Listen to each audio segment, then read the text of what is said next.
Friends and colleagues on the Appropriations Committee. I got up this morning to review the prepared statement by my staff. I'm convinced I couldn't get through it without shedding a tear, so I'm going to have it submitted for the record.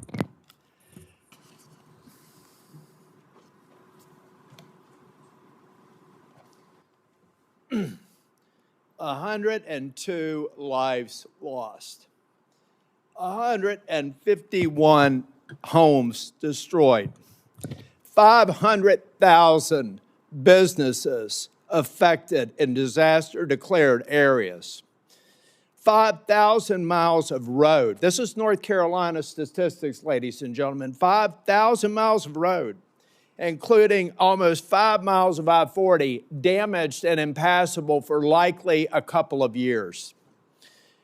1,300 public bridges and culverts damaged. 163 water and sewer systems damaged. 20,000 farms, disaster-declared counties with $3.4 billion in damage. This is a storm unlike any we've ever seen in our nation's history in the inland. 250 miles inland with nearly Category 1 hurricane force. After several days of drenching rain just a few days before. We have a disaster-declared area. If you eliminate some that were technically declared disasters, if you only count the landmass that has devastation like you've seen in Asheville or Boone or Burnsville or Big Creek or Canton or Clyde, I have thousands of people in harm's way. So I went to the floor last week just to try and fix one problem. But let me back up as I see Senator Schatz here. Back in August, Senator Schatz, I believe it was August, Senator Schatz, came to me and said, Tom, I hope you'll support me on the supplemental for Maui. I said, count me in, Brian, because I have no doubt that before the end of this season, I'll probably have to come to you and ask your support, and I'm expecting you'll be there, as he always is, as most of you already are. Actually, as 99 of you were last week to get the Small Business Administration plus up of $800 million. I had one objection. Now, folks, I don't think that my folks in North Carolina, Georgia, where both of my children were raised, and a sister who had a house damaged by the storm, or Florida, where I was born, they don't need tears, they need action. And we not only need action in the way that we normally respond to storms, we need an action in a very different way. I'm not talking about, I was born in Florida, raised in New Orleans, lived in virtually every southern state. I've seen storms in my life. I saw Camille hit Mississippi on my way to move to New Orleans. I've seen these storms. And interestingly enough, the topology of the coastal plains, you pretty much know what you need to get fixed pretty soon. And within 2 years, you can probably get most of the infrastructure done. People recovering their lives for decades, if ever. But that's not what we have in North Carolina. We have several river basins that flooded entire towns. Asheville just got drinkable water 2 days ago. The storm hit 54 days ago.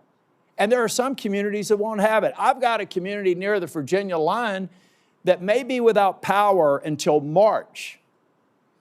The media has moved on, but the damage, it is impossible to conceive, even with what I'm saying today, without being there. And I would invite any of you to come here or come there and see it. So I'm going to submit my formal testimony for the record, Chair and Vice Chair, but we've got to do something differently. Let me give you an example of what people in Florida, my home state, are doing right now. They're being told by FEMA that Milton, they got parts of Florida got hit by Milton, parts of Florida got hit by Helene, parts of Florida got hit by Debbie. Can you imagine a municipal official right now who's being told you got to distinguish between that utility pole that was debris with Debbie and debris with Milton or debris with Helene? Now, the good news is they're not having to distinguish between telephone poles that happened between Milton and Helene, but because Debbie was a little bit outside of the window, you got to distinguish that trash if you want to get reimbursed. Is that really what we're going to tell the states and local governments? That's how we do disaster recovery?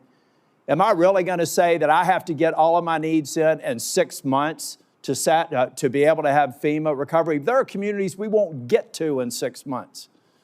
So I thank you all for taking on the appropriations task. I intend to put another unanimous consent request together and maybe have another discussion with the junior senator from Kentucky, but I'm going to fight for the people who were affected, not only in North Carolina, but many states that I have family, friends, and have lived in.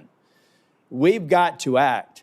We've got to look at Paycheck Protection Program. We've got to take a look at employee tax credits programs at work. We should be instructed by COVID to recognize this is a long-term recovery unlike we've ever seen.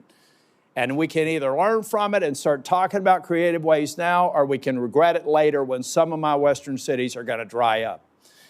That policy is separate from your appropriations task. I thank you for the work that you're doing. I fully support the OMB request for $100 billion. But that's only the beginning. We've got to react differently to storms. This may be the first, but it won't be the last like we've seen in North Carolina, and we owe it to the American people to be ready to do better.